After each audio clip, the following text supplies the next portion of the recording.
E para que você exerça o amor nas outras áreas da tua vida, primeiro precisa vir o amor a Deus.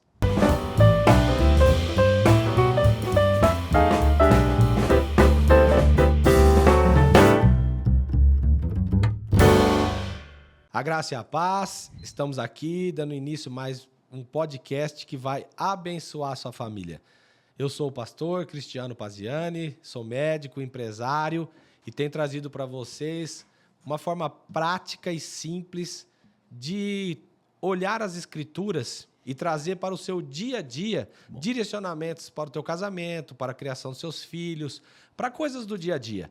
Estou aqui mais uma vez com os nossos convidados, Daniel Brunet e Átila Lira. Um prazer receber vocês. Prazer imenso estar aqui mais uma vez falando desse assunto tão importante. Prazer, muito obrigado. Se convidar de novo, eu volto. Aqui nós estamos no Estúdio Flecha, algo que está nos direcionando, mudando a nossa realidade. Depois que nós nos associamos aqui a Infinitus, algo muito poderoso tem acontecido. Legal. Então entenda que existem alianças que precisam ser feitas para que você possa crescer. E a maior aliança que você pode fazer é com o Senhor. Quando você se aliançar a Ele, Ele vai trazer as pessoas certas, assim como tem feito na vida do Daniel, tem feito na vida do Átila, tem feito na minha vida. E é assim que nós queremos prosseguir até Ele voltar. Amém? Isso aqui não é um podcast de ponto e contraponto, é algo que a gente acredita, é algo que a gente acha que vai ser de relevância. Então, se você achar que isso vai ser bom para você, que você faça. E se você achar que não vai ser bom para você, experimente, porque você vai mudar de opinião. É isso aí, é verdade. Daniel, hoje o que nós vamos falar? Estamos trazendo aqui algumas perguntas, né, que chegam até a gente, e eu queria incentivar você que está em casa. Se você tem uma questão sobre família, sobre criação de filhos, sobre casamento, manda nos comentários que com certeza ela vai ser lida e ela pode virar um episódio aqui. Hoje a gente vai falar sobre o amor. Por quê? Muitas pessoas relativizam o amor. O amor é um sentimento, o amor é uma paixão, confundem amor e paixão, aí num dia amam, no outro dia não amam. E eu queria entender, a partir da sua revelação, da luz da Bíblia, daquilo que você tem ensinado, pastor Cristiano, o que é o amor no casamento? E aí, Átila, você acha que vai ser relevante? O amor no casamento, né? Isso, o que acontece? Eu tenho certeza que esse tema é um tema muito importante, porque o amor, por palavras, ficou banalizado. Não é isso? Por palavras. Isso. Né? E por sentimento e por ação, a gente tem visto pouco, senão tantas famílias não estavam sendo destruídas, a gente não tinha tanto divórcio. Então, eu quero escutar do pastor essa explicação. Amém. Bom, então vamos lá. Para quem crê na Bíblia, a Bíblia diz que tem um mandamento que é o maior. É isso. Tem um mandamento que é o maior, que é amar a Deus sobre todas as coisas. Então, entenda que tudo parte de um princípio. E para que você exerça o amor nas outras áreas da tua vida, primeiro precisa vir o amor a Deus. Mas se você perguntar para a maioria das pessoas, ela ama. Às vezes não é o Deus que a gente imagina, mas ama um ser supremo. Mas para nós que somos cristãos, qual é o amor que a Bíblia fala que nós temos que ter por Cristo? Porque, às vezes, não adianta só eu amar. Eu tenho que amar na forma que é esperado pela pessoa amada. Não é verdade, Daniel? Sim. Vamos dizer assim, o Daniel ele gosta de dar flores para a mulher dele. É um gesto de amor. Mas ela tem rinite, aquilo faz mal para ela. Tem horror à flor, Ela tem horror à flor, entendeu? Então, o gesto dele é sincero. Sim. Mas tem o resultado esperado? Não. Então, nós temos que entender assim, há uma forma de amar a Deus. E há uma forma também da gente amar o próximo. E é isso que nós vamos conversar hoje. Muito bom. Então, nós vamos começar falando ali, aonde? Quem falou de amor na Bíblia? João. João. Então, Não só ele, né? mas assim, a referência, né? Sim. Quando fala assim, não, o apóstolo do amor. O apóstolo do amor. Então vamos para João 14, 21. Ali vai nos revelar como que Deus espera ser amado. Aqui não é o homem falando, mas é Jesus falando. Uhum. A Bíblia vai dizer assim: aquele que me ama tem e guarda os meus mandamentos. E ele será amado do meu Pai. E eu o amarei e me manifestarei a ele. Então veja a profundidade disso, Daniel. Então qual é o amor esperado por Deus? Uhum. Esse amor de colocar Deus acima de todas as coisas é ter e guardar a palavra. É isso. Então entenda que você não é impossível você falar que ama a Deus se você não tem. O que é você ter? É conhecer. E o que é guardar? É viver. Por quê? Porque você só ama aquilo que você convive. Uhum. E se a palavra de Deus é o próprio Deus, se você não tem e não guarda, você pode amar alguém que não te conhece. É como se você amasse um astro da televisão, Uhum. mas que você nunca teve acesso a ele na intimidade. Verdade. É um amor ilusório, hipotético. Então nós temos que entender que o amar a Deus é conhecer as Escrituras, é viver ela. Amém. E quando a Bíblia fala em conhecer, isso não é apenas você ter um conhecimento, mas é um relacionamento com a palavra. Uhum. E olha o que acontece quando você tem isso.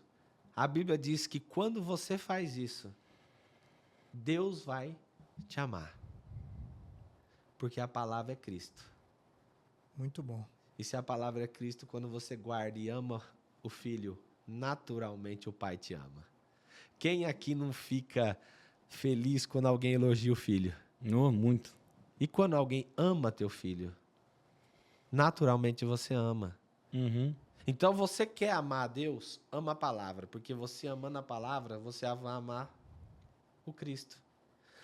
A Bíblia diz que no princípio era Deus, a palavra e o Espírito Santo. Ele coloca Cristo como a palavra. E olha o que acontece quando você ama. Aquele que tem e guarda os meus mandamentos, naturalmente agora vai ser amado do meu Pai. Jesus vai te amar. Mas olha a consequência disso. E ele vai se manifestar na sua vida. Então, às vezes, você fica falando, nossa, eu gostaria tanto que Deus manifestasse, que Deus resolvesse. O que será que eu preciso? Será que é jejum? Será que é oração? Será que é tempo de igreja? Será que é placa de igreja? Se você amar, pega essa chave logo no começo aqui, ó. Se você amar as Escrituras, naturalmente o Pai vai te amar. O Filho vai te amar. E haverá uma manifestação dele na tua vida, no teu casamento, no teu ministério, nos seus negócios. Porque se a gente abrisse aqui para testemunho, eu, o Daniel, o Átila, ou vocês aqui que estão ouvindo, todos que se relacionaram com amor às Escrituras têm testemunho da manifestação de Deus. Não é, Daniel? Fala um pouco disso. Não, com certeza. Esse relacionamento com a palavra é muito importante. Eu sei que tem muitas pessoas que buscam, às vezes, nas Escrituras, e está tudo bem, uma palavra para que elas encontrem uma paz, a resolução de um problema. Elas usam a Bíblia porque elas precisam se livrar de algo. Vou pegar uma palavra aqui para me dar um conforto. Tudo bem, tem gente que faz isso. Agora, quando a gente se relaciona com ela, ou seja, a gente está em um contato de eu preciso conhecer mais a Deus, eu preciso conhecer mais a Jesus, e eu vou ler a palavra dele. Porque quando a gente lê a palavra dele, a gente está tendo contato com ele. Então a gente começa a mudar. E a relação ela não passa a ser só uma de necessidade para resolver um problema, mas sim uma necessidade para que você viva bem, para que você realmente preencha aquilo que está no seu coração, que nada consegue preencher. Só Jesus, só a palavra. Então, quanto mais a gente buscar, mais a gente vai ser transformado, mais a gente vai ser feliz. Amém. Amém. E é um desafio. O desafio é você crer. Mas eu falo, experimenta isso. Eu te falo que isso é melhor do que qualquer doce que você já comeu. E a diferença é que esse não te engorda. Esse aí vai te fazer bem. Mais doce Eu que o tenho uma mel. pergunta. Eu vejo hoje muitos conflitos em família. Família é muito difícil de você administrar, né? Uhum. O inimigo ataca a família quando quer te atacar, quando quer te impedir. Mas geralmente a gente é atacado quando a gente tem algumas brechas abertas. Falando de mundo espiritual. E eu tenho uma pergunta que choca um pouco, tá? Eu estava orando, estava numa intimidade e você falou agora para mim sobre amar a Deus, sobre o amor, sobre isso. É difícil de eu te perguntar isso, mas vamos lá. Quem tem problema com a família não ama a Deus? Quem ama a Deus verdadeiramente consegue amar a família e administrar a família porque está com as brechas? É uma pergunta um pouco leiga, um pouco entrando ali. Então, porque eu estava nesse debate com uma outra pessoa e surgiu essa pergunta. Bom, o amor é individualizado. Uhum. E você tem vários tipos de amor. Você tem o ágape, o eros e o filos. Uhum. Certo. Então, o que acontece? Primeiro, Átila, quando a gente ama a Deus, nós vamos aprender a amar aquilo que Ele criou. Então, se você está tendo dificuldade, por exemplo, dentro da tua família, de você amar alguém, ou de qualquer tipo de relacionamento, o que eu te falo? A resposta é: ame a Deus primeiro. Porque daí Ele vai te ensinar a amar, porque Ele vai se manifestar. O que acontece muitas vezes, Átila, é um engano do inimigo, aonde você tenta amar primeiro as pessoas É isso. e depois a Deus, ou ele bloqueia você na tua mente de acessar a Deus porque você está talvez com algum problema com alguma pessoa. Então, qual é a resposta para isso? Vem como você está. O importante é você ter um coração aquebrantado e sincero. Fala: Senhor, eu não consigo mais amar minha irmã.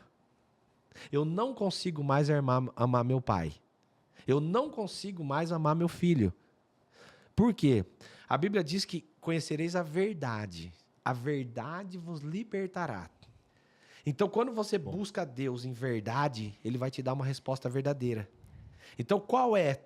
Se a gente entrar num braço de ferro, o que é isso, o que é aquilo? Nunca. Deus sabe na sua intimidade como Ele vai agir, na intimidade do Daniel como Ele vai agir e na minha. Mas, nós vamos colocar agora alguns textos, um texto aqui, que nós vamos colocar essas situações do quê? De sentimentos contraditórios no amor. Uhum. Muito Certo? Vamos aqui para 1 Coríntios 13, de 4 a 7. Nós vamos ler então esse texto aqui que diz o seguinte: o amor é paciente, é benigno. O amor não arde em ciúme, não se envaidece, não é orgulhoso, não conduz de forma inconveniente, não busca os seus interesses, não se irrita, não se ressente do mal. O amor não se alegra com a injustiça, mas se alegra com a verdade. O amor tudo sofre, tudo crê, tudo espera, tudo suporta. Então nós vamos tentar falar agora de forma individualizada desse tipo de sentimento e comportamento. Porque agora nós saímos da estrutura de amor a Deus, mas nós vamos trazer na simplicidade agora dos relacionamentos. Então olha o que ele começa falando. O amor é paciente. E aqui eu vou fazer uma aplicação. Mais uma vez, isso não é uma aula teológica. Uhum. E aqui eu vou colocar essa palavra paciente, por eu ser médico, de duas formas. Uma é realmente de você ter paciência, e a outra de você ser um paciente. Certo? Certo. Então, a primeira coisa para a gente se relacionar com o amor é: você tem que ter paciência. A paciência é inerente no amor. E nos outros podcasts, o Átila, de maneira muito sábia, ele levantou a forma hoje do fast food do relacionamento. Onde que se aquele lanche não veio da forma que eu quero, eu troco o combo. Não é verdade? Uhum. De repente eu troco o combo com forma muito respeitosa. Sim. Mas de repente eu troco minha família, eu troco meus filhos, porque eu não quero mais aquele combo. E eu pego um outro combo que está liberado, que eu vou experimentar agora aquele outro combo, que vem outra esposa com outros filhos. E de repente eu tô trocando, e de repente do quarteirão, agora eu quero o Big Mac. Depois do Big Mac eu quero a promoção. Mas eu quero agora um novo sabor. Por quê? Porque nós não temos a paciência de esperar o trabalhar de Deus. Não é isso, Daniel? Esse amor que está aqui em 1 Coríntios 13, ele parece inatingível. Aos olhos dos homens, parece que é impossível. Um relacionamento onde não haja inveja, orgulho, o próprio interesse. Né? A gente vê tantos casos radicais aí de pessoas que maltratam, que matam uns aos outros, né? Mata o marido, mata a esposa, a ex e tal. Então a gente parece que nesse mundo esse amor ele é impossível. E parece não, né? Com certeza a gente só alcança isso conectado com um Deus. Porque naturalmente a gente não vai conseguir amar assim. Essa é a maior explicação. Por isso que nós começamos falando em amar a Deus sobre todas as coisas. Porque é Ele que vai nos dar a paciência que a gente não tem. Mas você acredita que é algo que Deus derrama sobre você? Ou é um exercício mental e de cognitivo que o ser humano tem que falar, não, eu vou ser paciente, não, eu vou... Ou é algo que Deus te dá? Fala, não, agora você tem paciência. Se Deus fosse dar, Ele não seria justo. É algo que Ele te ajuda a desenvolver. Muito bom. Porque o pai, ele não faz a prova pro filho. Mas ele paga a professora particular, se precisar. Ele troca de colégio. Uhum. Então eu vejo Deus assim. Muito bom. Você não chegou onde você chegou porque Deus virou e falou, Daniel, agora eu te escolhi, abracadabra. Não, você teve que passar suas provas. É um processo. E quando ele fala, agora eu vou fazer uma aplicação de você ser paciente, eu vou colocar como o que é uma pessoa, o que é um paciente? Uhum. É alguém que está com uma dor e procurando alguém para ser curado. Uhum. Olha só que interessante essa aplicação. Espera que a solução venha do outro, né? Então nós temos que entender que há essa esperança, essa expectativa no cônjuge que as dores dele sejam valorizadas. Que a outra pessoa que está com ele seja uma pessoa que cure, não que traga doença. Uhum. Porque hoje nós vemos muitos relacionamentos onde ao invés de um curar o outro, um está adoecendo o outro. É verdade. As pessoas estão se tornando pacientes porque ao invés das pessoas, o casamento ser um lugar onde há dois médicos curando um o outro, na verdade são dois agentes nocivos trazendo patologia. Em vez de ser isso, é confronto. Boa. Então entenda a necessidade de nós entender essa palavra. Eu peço permissão a Deus para usar. Porque nós temos que ser cura. Nós temos que entender que Deus colocou pessoas do nosso lado que têm suas dores, que são pacientes, às vezes emocionais, ou físicos, ou em limitações em alguma área na vida. Vamos dizer que aquela pessoa está passando por um problema financeiro e a mulher vai lá e você é um vagabundo, você não consegue nada, você é um imbecil, na sua casa você sempre não era. Você entendeu? Ou aquela pessoa que é muito desenvolvida financeiramente, aí Deus levanta uma pessoa para cuidar do mais importante na casa dela, que são os filhos, e fala, você não faz nada, você é uma burra, eu troco você por qualquer funcionária. Então, olha só, Deus sempre vai te dar aquilo que você precisa. Então, aqui eu acho 2 pontos muito importantes. Primeiro, então, é permitir Deus desenvolver paciência. Segundo, você olhar para aquilo que o teu cônjuge está apresentando como dor, não mais com confronto, mas para você ser cura. Então, isso começa a falar do amor conjugal. Muito bom. Então, aí ele vira e fala assim, ó, o amor não arde em ciúmes. Ele não falou que o amor não tem ciúmes. Há uma diferença muito grande Verdade. em arder em ciúme e você ter ciúme.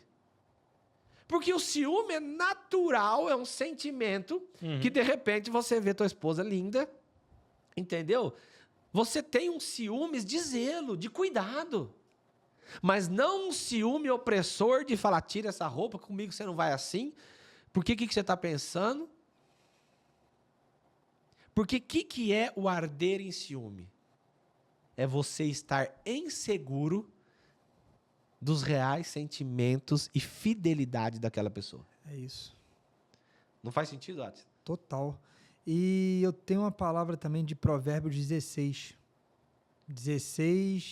17 e 18. Que linka com Coríntios. Vamos lá. Eu falo ou você fala? Pode falar. Vamos lá. A soberba procede à ruína, e a altivez de espírito procede à queda. Melhor é ser humilde de espírito com os mansos do que repartir o despojo com os soberbos. Olha que interessante isso aqui. Então, tudo começa com gatilho. É isso aí. O gatilho, o que é? Você arder em ciúmes. Onde agora você acredita que teu cônjuge, ou o marido, ou a mulher, está te traindo. Ou que ela está se vestindo daquela forma que ela está se insinuando.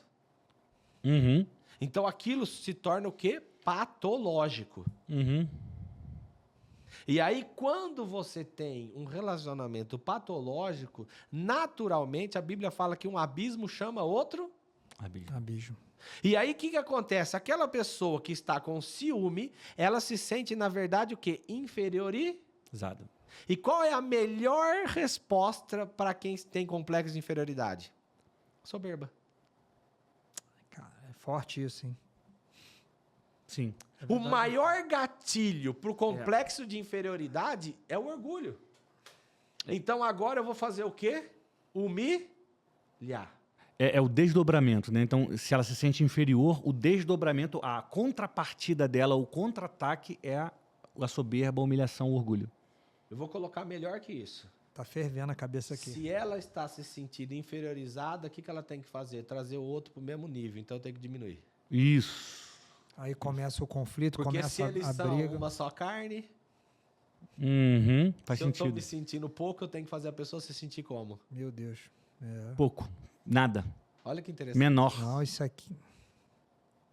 Isso é profundo demais. É. Não, isso é um problema que eu tenho certeza que muitos de vocês que estão nos acompanhando já passaram, passam ou certamente conhecem alguém que passa por isso. Teve um dos episódios que você trouxe essa questão, a pessoa andava a pé, aí ela começa a andar de bicicleta, aí a outra fala, mas não é um carro. Aí ela consegue um carro, aí a outra fala, mas esse carro é velho. Tá sempre botando para baixo, porque no fundo ela tem uma ferida emocional gravíssima que a impede de reconhecer, né? Nesse caso, por exemplo, o que acontece? Eu vou fazer uma situação hipotética. Essa mulher, quando ela começa a ver a prosperidade do marido, ela começa a ter um ciúme que arde, o medo de perder, Isso. começa a fazer com que ela desvalorize para que ele não se sinta a ponto de trocá-la. Aí ele fica desmotivado para o propósito dele. E aí ele acha alguém que valoriza. Sim. Sim. E aquilo que ela não queria acontece. Então, olha como a gente tem que prestar atenção nas escrituras. Então, há um limite nos ciúmes. Se você está se sentindo inferiorizado, você precisa conversar. Olha, eu estou tendo um ciúmes que não é normal. Entendeu? Vamos conversar aqui? Mas conversando com muitas pessoas e ouvindo essas histórias, ontem mesmo eu estava no elevador, tinha um cara falando, eu acabei de me divorciar, foi a melhor coisa que eu fiz na minha vida, enfim, não conheço as pessoas, mas estavam do meu lado a ouvir. Eu acho que o ponto difícil é a pessoa reconhecer que ela está com ciúme além do normal. É difícil ela reconhecer que ela tem uma ferida, é difícil ela reconhecer que o problema está com ela. Por isso que quem vai convencer ela é o Espírito Santo. E outra coisa, a Bíblia fala assim, ó, que pode um cego guiar outro? Uhum. Então, por exemplo, se o teu marido está tendo dificuldade para reconhecer vamos dizer que ele está cego, alguém precisa enxergar.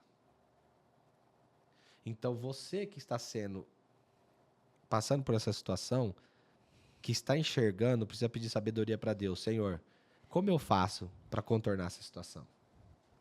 Porque olha só o que o Átila trouxe aqui e é a sequência. Ó. Ele fala assim, a soberba. A soberba precede a ruína. Então ele fala assim, que o amor não é soberbo. Por que ele não é soberbo? Porque a soberba precede a ruína.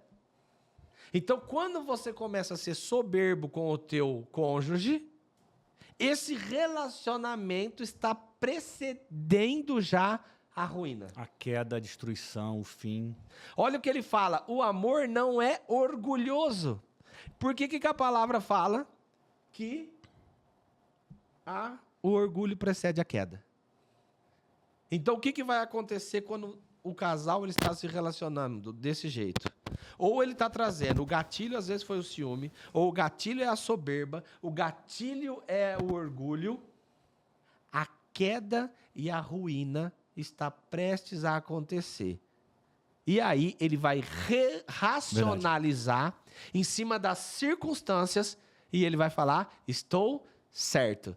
É aquilo que você falou, foi a melhor coisa que eu fiz. Aquela mulher nunca me valorizou.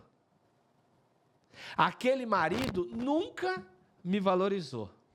E olha o que ele fala. A continuação. Lê o 19 aí, Átila.